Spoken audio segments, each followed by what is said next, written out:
주시는 주일 예배 빌립보서 3장과 4장 말씀의 제목은 부르심의 상을 향하여입니다.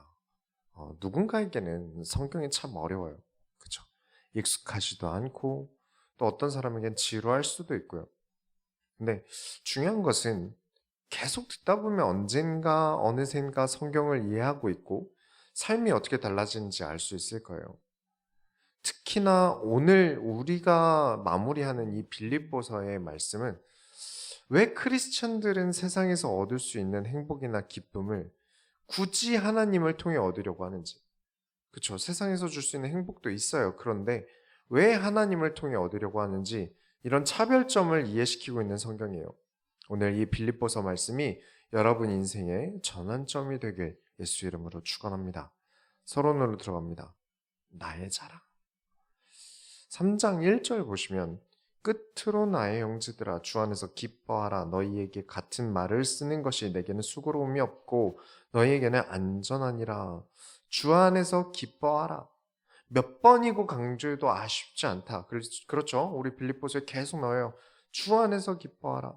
계속 강조하는데 수고로움이 없고 너희가 반드시 마음 안에 새겨야 한다. 주 안에서 기뻐하라.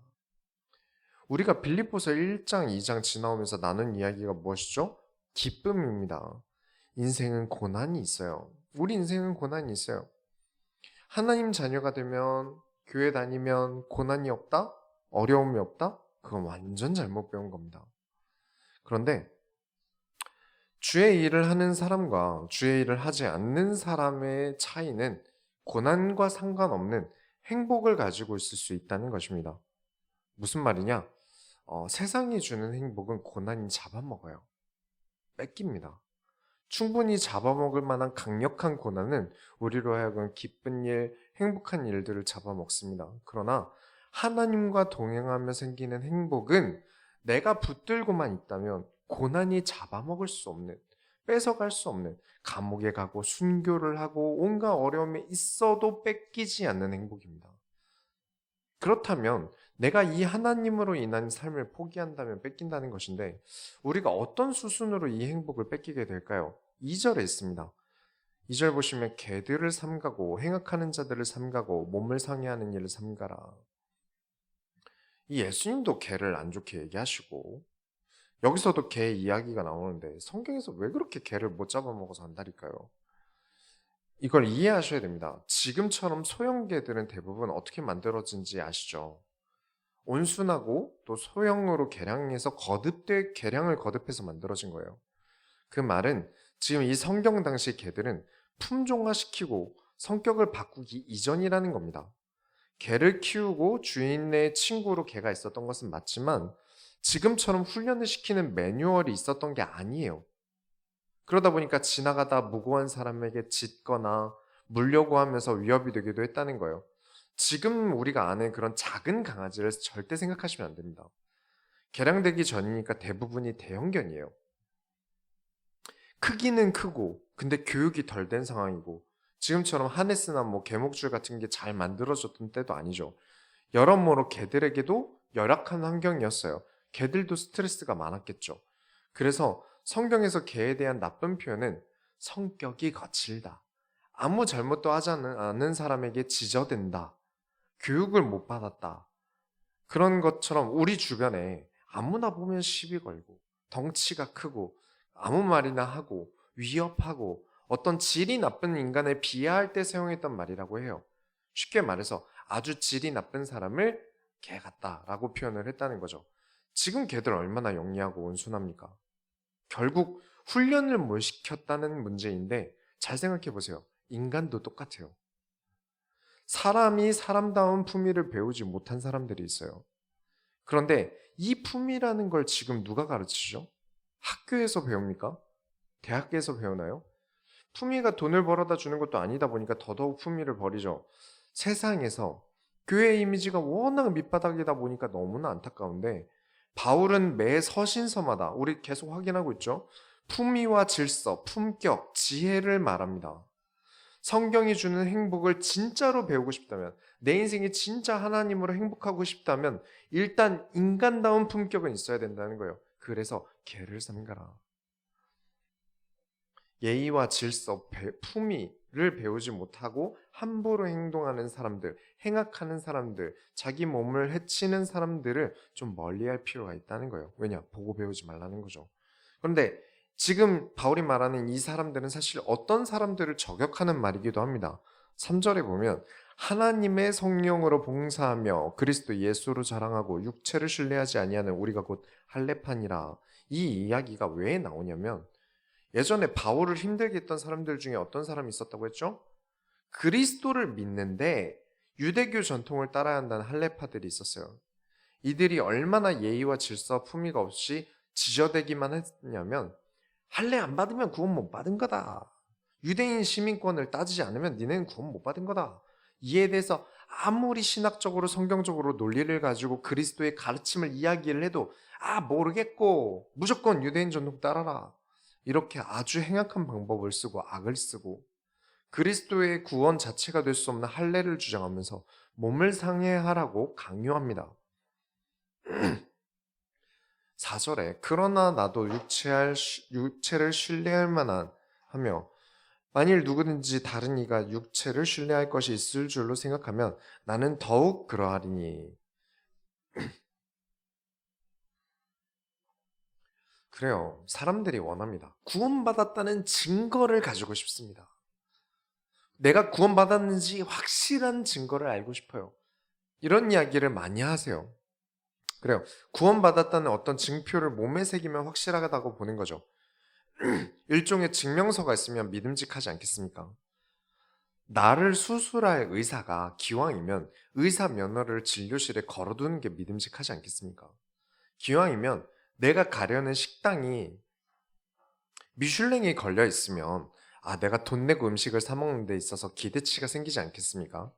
그런 것처럼 구원을 받는 데 있어서 기왕이면 유대인 시민권, 기왕이면 할례도 받고 그래야 확실한 이 구원의 라이센스가 이제 생기는 것 같아요. 그런데 바울이 그런 거 따라가지 말라고 얘기하는 겁니다. 그런 얘기를 하면서 5절부터 6절 보시면 나는 8일 만에 할례를 받고 이스라엘 족속이요 베냐민 지파요 히브리인 중에 히브리인이요 율법으로는 바리새인이요 열심으로는 교회를 박해하고 율법의 의로는 흠이 없는 자라. 최고의 라이센스 나는 다 땄다. 자격증 다 가지고 있다.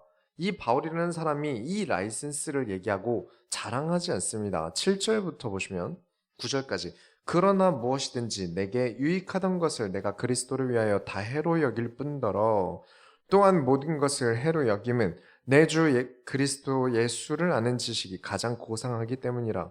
내가 그를 위하여 모든 것을 잃어버리고 배설물로 여김은 그리스도를 얻고 그 안에서 발견되려 함이니 내가 가진 의는 율법에서 난 것이 아니요 오직 그리스도를 믿는 믿음으로 말미암은 것이니 곧 믿음으로 하나님께로부터 난 의라. 사람들 기준에서 바울은 자랑할 거 많다. 나는 라이센스, 그래, 너네들이 중요하다고 생각하는 거 나도 있다. 그런데 이런 거 자랑하는 건 나에게 흠이다. 분명 나에게는 유익이 되겠지. 그쵸? 자랑하면 내가 라이센스를 얼마나 가지고 있는지 얘기하면 사람들이 나를 우러러볼 만, 그리고 리스펙할 만한 것들이 있겠죠. 그러나 이런 걸 자랑하지 않겠다. 왜냐? 그리스도 예수를 아는 지식이 가장 고상하기 때문이다. 사람들이 부러워할 모든 게 되려 그리스도를 바라보지 못하게 만들 거라면 나는 이 라이센스 다 갖다 버리겠다. 여기 서 있는 이 김민철이라는 사람이 살아오면서 한 번이라도 자랑할 만한 업적이 없겠습니까? 그래도 지금까지 살아오면서 잘해온 게 없을까요? 그러나 그런 자랑만 늘어놓느라 제가 이 자리에서 여러분에게 그리스도를 가르치지 않는다면, 하나님의 말씀과 성경의 말씀을 가르치지 않는다면 그거는 여러분에게 독이 되겠습니까? 어떤 선이 되겠습니까? 완전 해가 되고 완전 독이 되는 일입니다. 목사는 그리스도를 가르쳐야 되는 사람이에요. 내가 가지고 있는 자랑거리를 통해 성도들이 그리스도를 배울 수 있다면 자랑해야죠. 그러나 내 자랑거리가 그리스도를 드러나는데 방해가 된다면 저는 하지 않을 겁니다. 예수님께 발견되는 게 저와 여러분의 가장 큰 영광, 보여지는 어떤 것보다 보이지 않는 그리스도가 나의 가장 큰 자랑. 그렇습니다. 구원은 라이센스로 받는 게 아니라 어떤 눈에 보이는 것으로 받는 게 아니라 하나님 나라의 일은 자격증으로 따는 게 아니라 그리스도를 믿는 믿음으로 받는 것입니다. 오늘은 빌립보서 마지막입니다. 이제 3장과 4장을 같이 할 거예요. 이 4장은 특히 3장 4장은 정말 오해가 많고요. 함부로 사용되는 구절들이 많은 장이에요. 그만큼 잘못된 진리를 가르치는데 많이 쓰이는 장이기 때문에 오늘 좀 주의 깊게 들으시면서 주변에 잘못된 이야기에 현혹되는 일이 없으셨으면 좋겠습니다. 본론으로 들어갑니다. 여러분, 메달을 목에 걸 자격은 누가 가지고 있을까요? 지난주에 우리가 소원교회가 뭐 하는 교회인지, 어떤 마인드를 가지고 있는 교회인지 보았어요. 제가 절대 우리 교회 성도들은 이렇게 되도록 두지 않겠다, 이렇게 만들지 않겠다라고 생각하는 마인드가 있어요. 무엇이냐면 성장하지 않으면서, 노력하지 않으면서 그냥 잘 되려고 하는 크리스찬은 가짜입니다. 절대 그렇게 만들지 않을 거예요. 나는 아무것도 하지 않는데 하나님께서 나를 부유하게 하셔야 한다? 나를 성화시키는, 나를 성장시키려고 하지 않으면서 나는 다 하나님의 은혜로 잘 돼야 된다? 가짜입니다. 14절 보시면 표대를 향하여 그리스도 예수 안에서 하나님이 위에서 부르신 부름의 상을 위하여 달려가노라.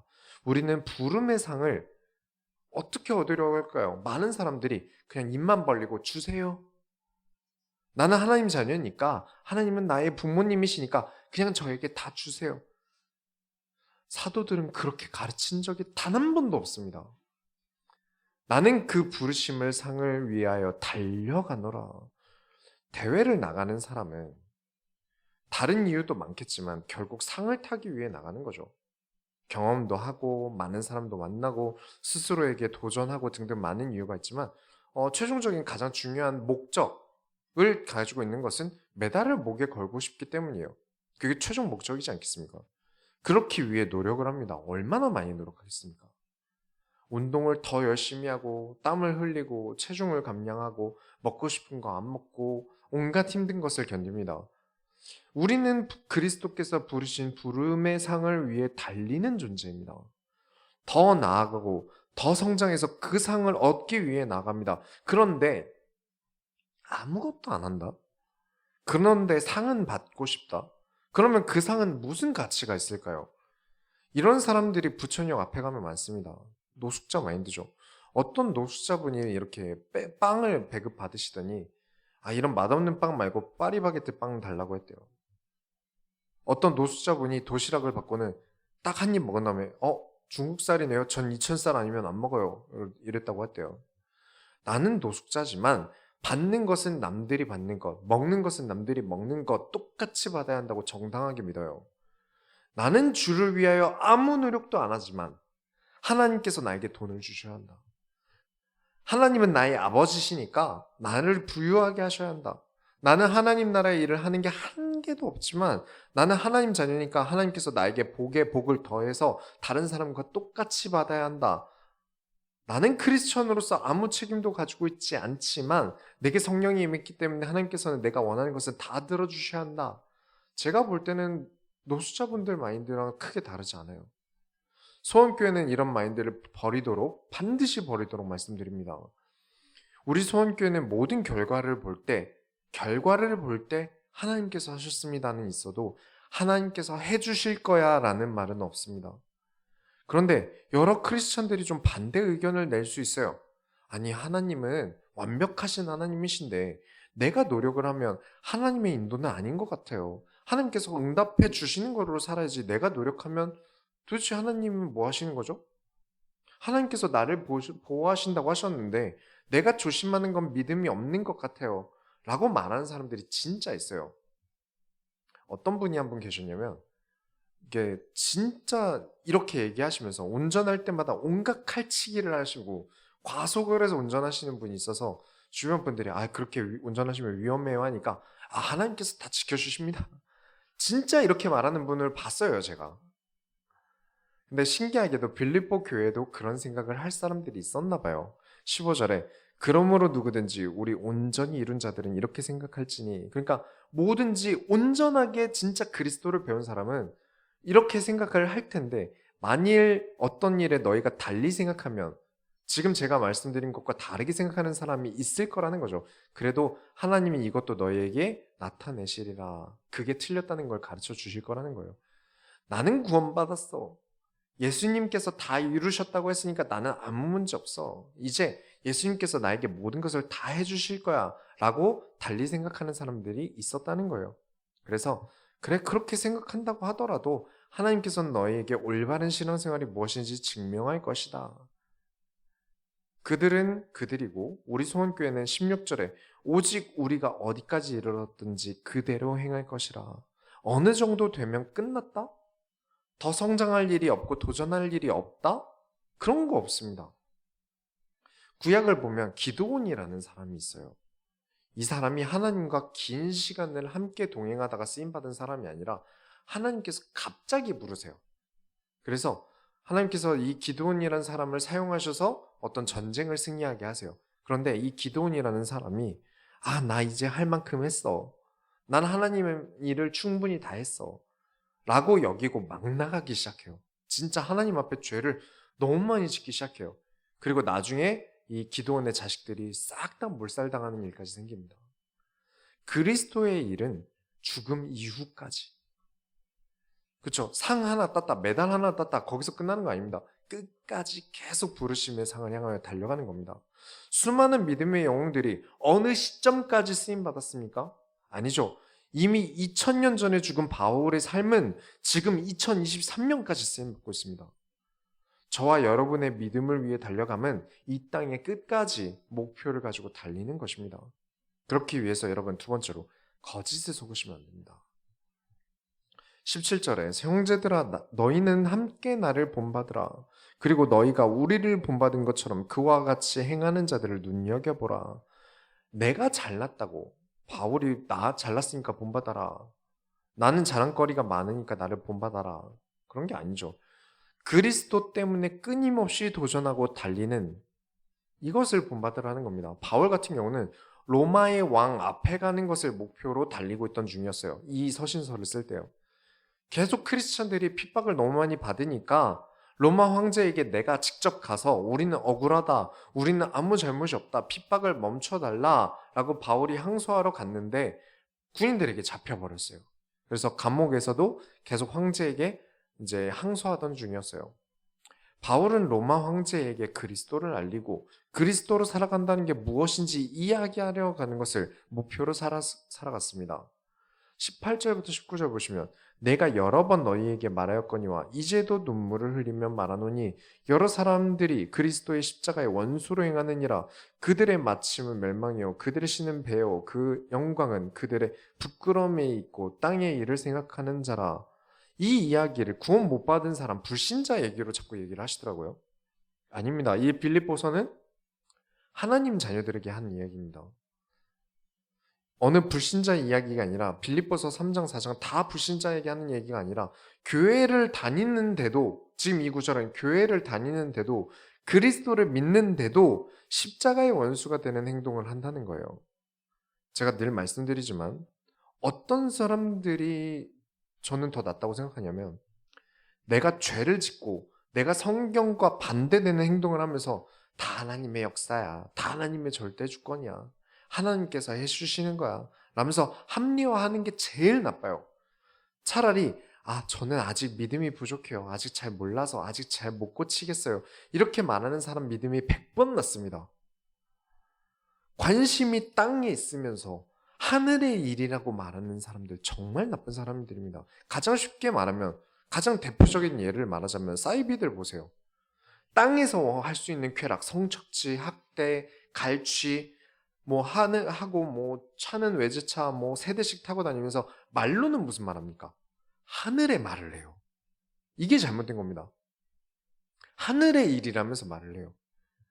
육신으로는 땅의 모든 쾌락을 다 즐기려고 하면서 사람들에게는 하늘의 일이라고 말해요. 이들은 그리스도의 원수입니다. 내가 이 땅에서 하고 싶은 일 다 하면서 하늘의 일이라고 합리화하는 사람들 다 그리스도의 십자가에 원수되는 행동을 하는 거예요. 20절부터 21절에 그러나 우리의 시민권은 하늘에 있는지라 거기로부터 구원하시는 자 곧 주 예수 그리스도를 기다리노니 그는 만물을 자기에게 복종하게 하실 수 있는 자의 역사로 우리의 낮은 몸을 자기 영광의 몸의 형체와 같이 변하게 하시리라. 우리는 땅의 일 때문에 존재하는 사람입니까? 아닙니다. 우리는 하늘의 사람, 천국의 시민권을 가진 사람이다. 땅의 일 하면 좋죠. 행복하겠죠. 그러나 그리스도 때문이면 안 할 수 있다. 왜냐? 우리는 땅에 속한 사람이 아니라 하늘의 시민권이 있는 사람이다. 우리 소속은 하늘에 있다. 땅의 사람들은 땅의 기쁨이 전부니까 아쉽겠지만 우리의 기쁨은 땅에만 있는 게 아니다. 4장 1절 보시면 그러므로 나의 사랑하고 사모하는 형제들 나의 기쁨이요 면류관인 자들아 사랑하는 자들아 이와 같이 주 안에 서라. 이 땅 위에 서는 게 아니다. 주 안에 서라. 주 안에 있으라.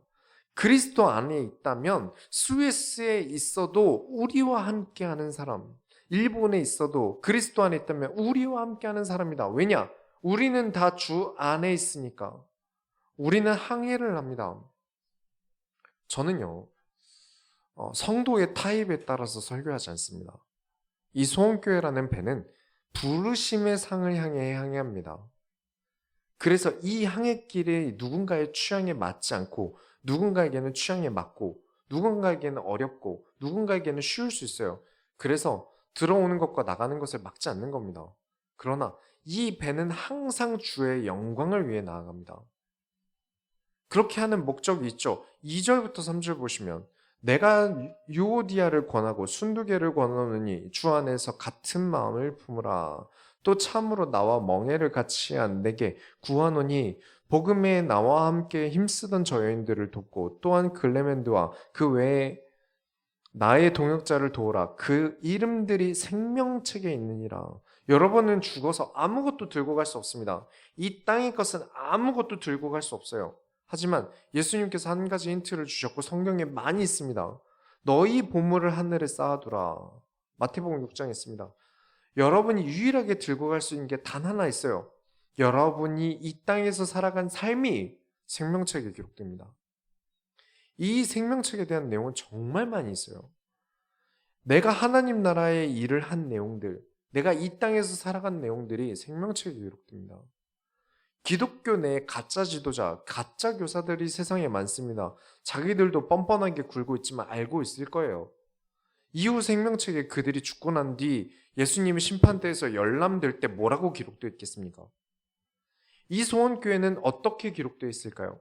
저와 여러분은 어떻게 기록되어 있을까요? 그래서 우리 소원교회는 이 땅과 타협하지 않고 성경이라는 지도를 가지고 우리의 인생길의 항해를 멈추지 않고 나아가는 겁니다. 우리가 이 생명책에 열람될 때 잘했다, 뭐 대단한 업적을 가지고 있다 까지는 아니어도 이 교회는 하나님의 소원을 이루어드리려고 그리스도의 영광을 위해 애썼다, 수고가 많았다, 그 정도로도 저는 너무 감사할 것 같아요. 아이고 애썼다, 참 너는 부족한 것도 많은데. 아마 저는 그렇게 대답을 들을 것 같아요. 4절부터 5절에 주 안에서 항상 기뻐하라. 내가 다시 말하노니 기뻐하라. 너의 관용을 모든 사람에게 알게 하라. 주께서 가까우시니라.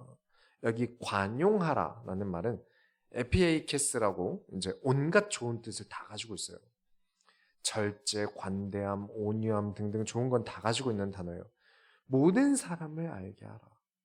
주의 뜻을 따라 살고 주로 인해 세상에 줄 수 없는 기뻐움을 세상에 보여라.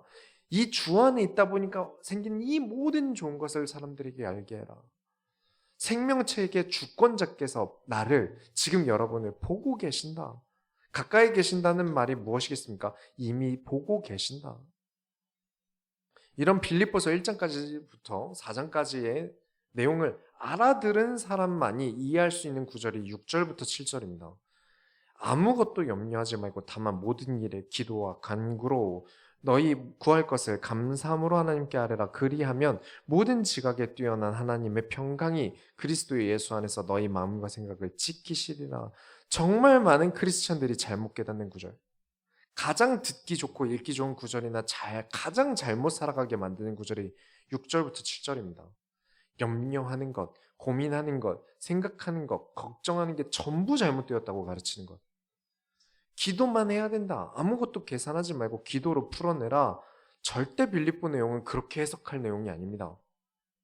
내가 성경이라는 지도대로 인생을 항해하고 있는데 할례를 받아야 한다느니 유대인이 되어야 한다느니 온갖 유혹과 감옥이라는 걱정거리 등등 온갖 말이 나를 속이려 할 때 그렇게 갈등과 고민할 때 기도해라. 그리고 찾아봐라. 감사할 기뻐할 내용들을 하나님께서 나에게 가득 주셨다가 1장부터 3장까지 내용이에요.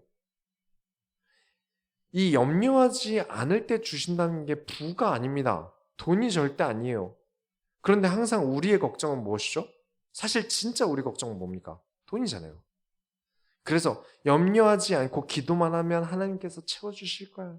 그렇게 믿는 사람들이 정말 많아요. 죄송하지만 7절에 보시면 돈을 주신다고 하시지 않으셨습니다. 너희 마음과 생각을 지키신다 하셨죠. 온갖 나를 이 하나님을 향해서 그 주의 일을 향해서 나아가는 나의 항해를 이탈시키려는 속임수에 속지 않도록 내가 이 속임수 때문에 걱정하지 말고 염려하지 말고 마음과 생각을 기도할 때 지키신다.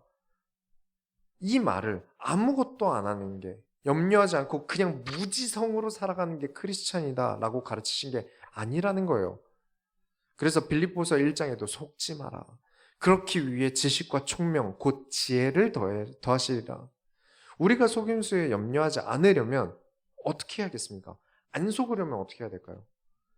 지혜롭기 위해 염려해야 됩니다. 나를 돌아보는 염려가 필요해요.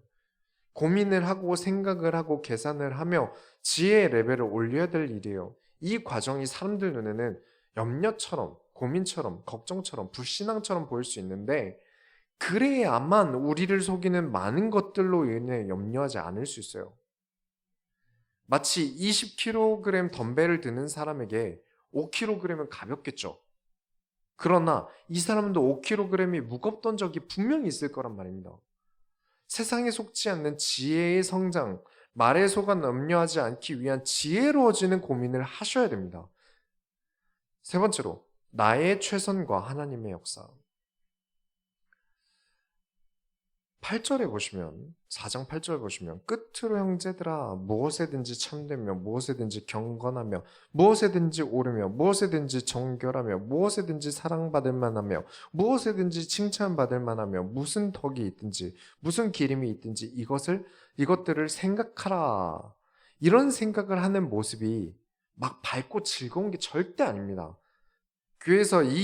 많은 교회에서 이 구절을 굉장히 즐겁게 이 구절을 읽어서 그렇지 실제로 이렇게 사는 사람 보신 적 있으십니까? 엄청 무거워요. 무거운 내용이에요. 무엇이 참될까? 무엇이 옳을까? 어떻게 해야 정결할까? 어떻게 해야 사랑을 받지? 전부 무거운 내용입니다. 그러니 이런 생각을 할 때 고민과 염려가 없을 수가 없어요. 그래서 빌립보서 4장에 염려하지 말라는 말이 무지성 염려하지 말라라는 말이 절대 아닌 겁니다. 그런데 뭐만 하면 걱정하지 마. 염려하지 마. 하나님께서 하실 거야. 하나님이 네 아버지 됐는데 뭐가 걱정이니? 그렇게 막 살라고 함부로 생각 없이 살라고 가르치면 안 되는 겁니다. 이런 바울의 지혜에 대한 태도는 11절부터 또 보실 수 있어요.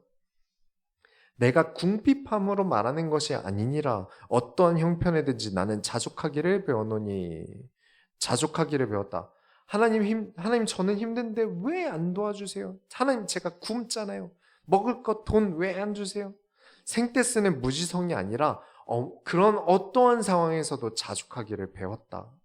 내가 겪어본 적 없는 상황에 직면해도 나는 그 상황을 이겨내기 위해 성장했다. 그렇죠. 배웠다는 것은 성장했다는 말입니다.